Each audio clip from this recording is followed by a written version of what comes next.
It's beginning our day, and just listening to the list of chores and tasks that being done, and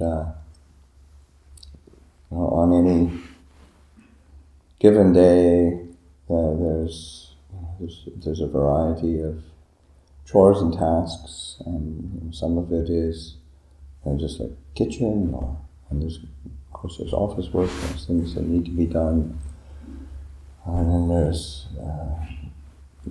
kind of maintaining things that are getting old and falling apart, ants infesting kutis,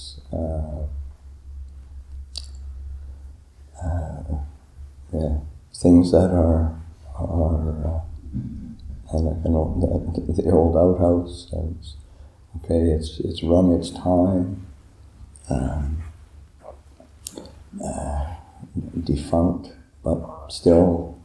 What can be salvaged? What can be useful out of that?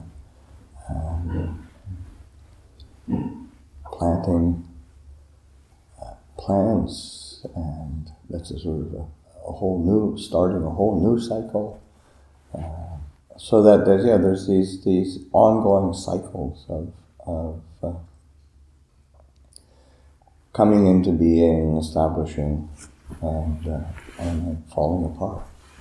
And of course, that's how nature is. And then the people who are doing the chores, they're also coming into being, establishing themselves and falling apart. So there's ongoing maintenance with that. So that these are just being able to reflect in terms of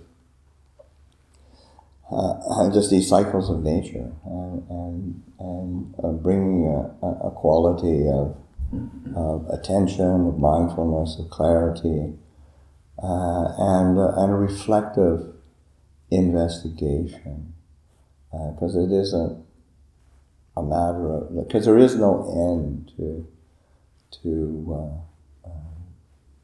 work, and there is no end in terms of where you're going to come, say the human form is going to come to some peak of perfection, and then it's going to be perfect for forever and ever.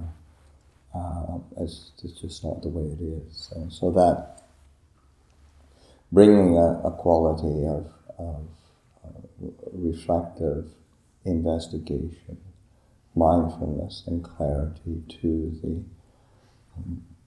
the conditions as we find them, and that's because the nature of the mind is to sort of project into some kind of hopeful kind of result, or to resist. It shouldn't be this way. I don't want to deal with this.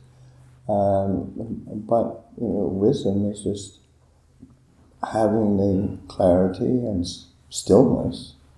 And when I say stillness, it's not that the mind isn't reflecting and investigating or isn't engaging, but it's not kind of shaken. You just sort of, what's the most skillful way to deal with this particular situation, this particular moment, and to keep coming back to that, reestablishing that renewal of clarity and investigation. It's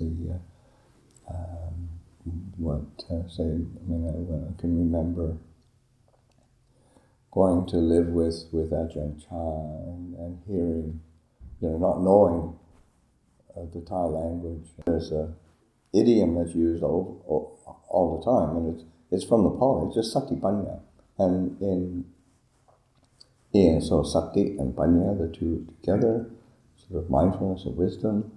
But in Thai, it's sort of like clarity and discernment that one is applying.